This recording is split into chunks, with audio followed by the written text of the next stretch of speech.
Okay, top 50 movies of 1985, but I'm not sure about this list because I'm starting to not trust Box Office Mojo, but at the end of this, for number one, what happens?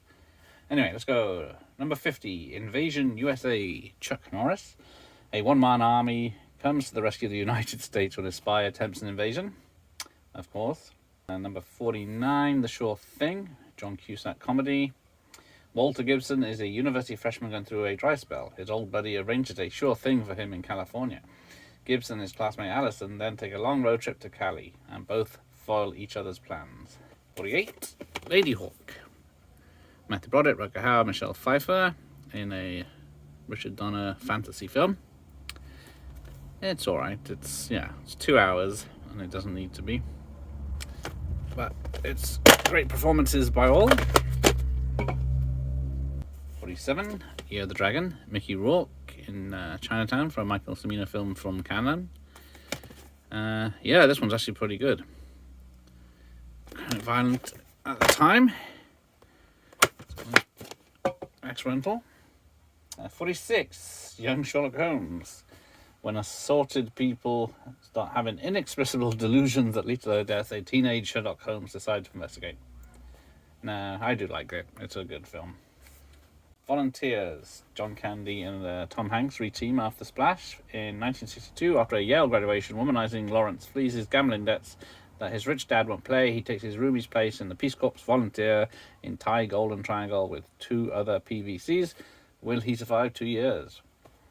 It's quite funny. Number 44, more Chuck Norris. A Chicago cop is caught in the middle of a gang war while his own comrades shun him because he wants to take down an irresponsible cop. I might be wrong, but wasn't that supposed to be the third French Connection film? Who knows? Someone will tell me. 43, Porky's Revenge. More, I guess, high school hijinks. Back in the 50s. But yeah, it's alright, but it's not as funny as the first one or as sexy.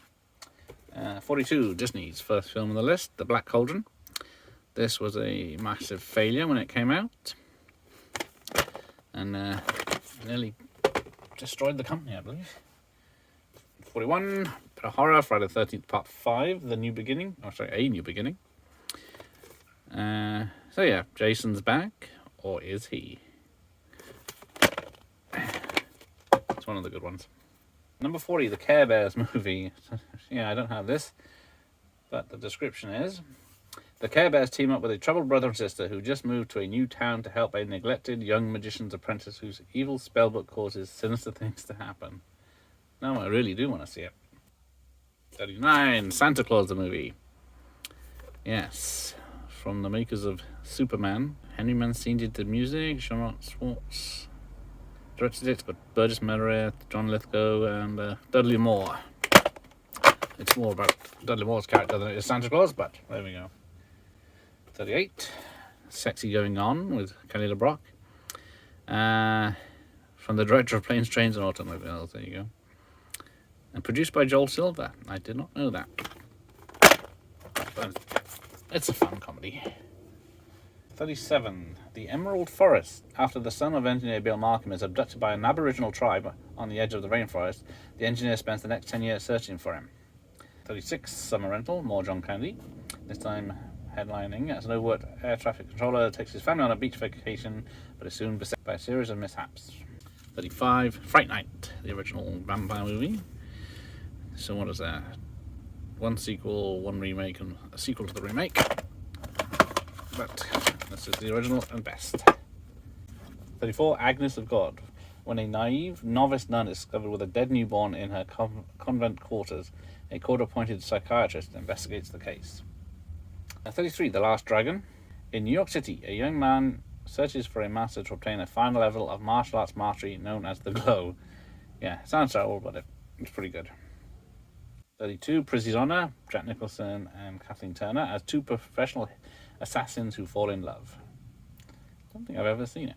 31, Desperate Seeking Susan, Madonna's first film, I believe, with Rosanna Arquette.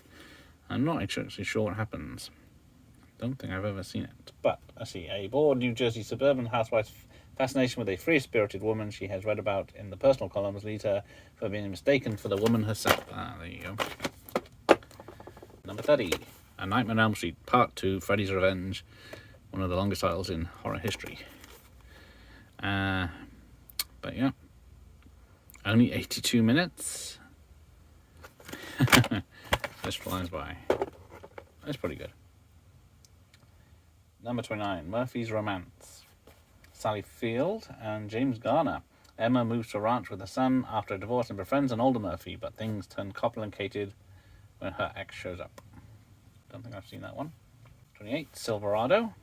A misfit bunch of friends comes together to right the injustices which exist in a small town. Yeah, it's a pretty good Western, I think. 27, more Disney, just a re-release. 101 Dalmatians. See, that made more money than their Black Cauldron. A bit of a spotty label. Number 26, there we go, last for this lot. Teen Wolf, Michael J. Fox. As a wolf who's a teen. That's a fun movie, isn't it? It's harmless enough. Okay, thanks for watching. Check out part 2. And here endeth the lesson.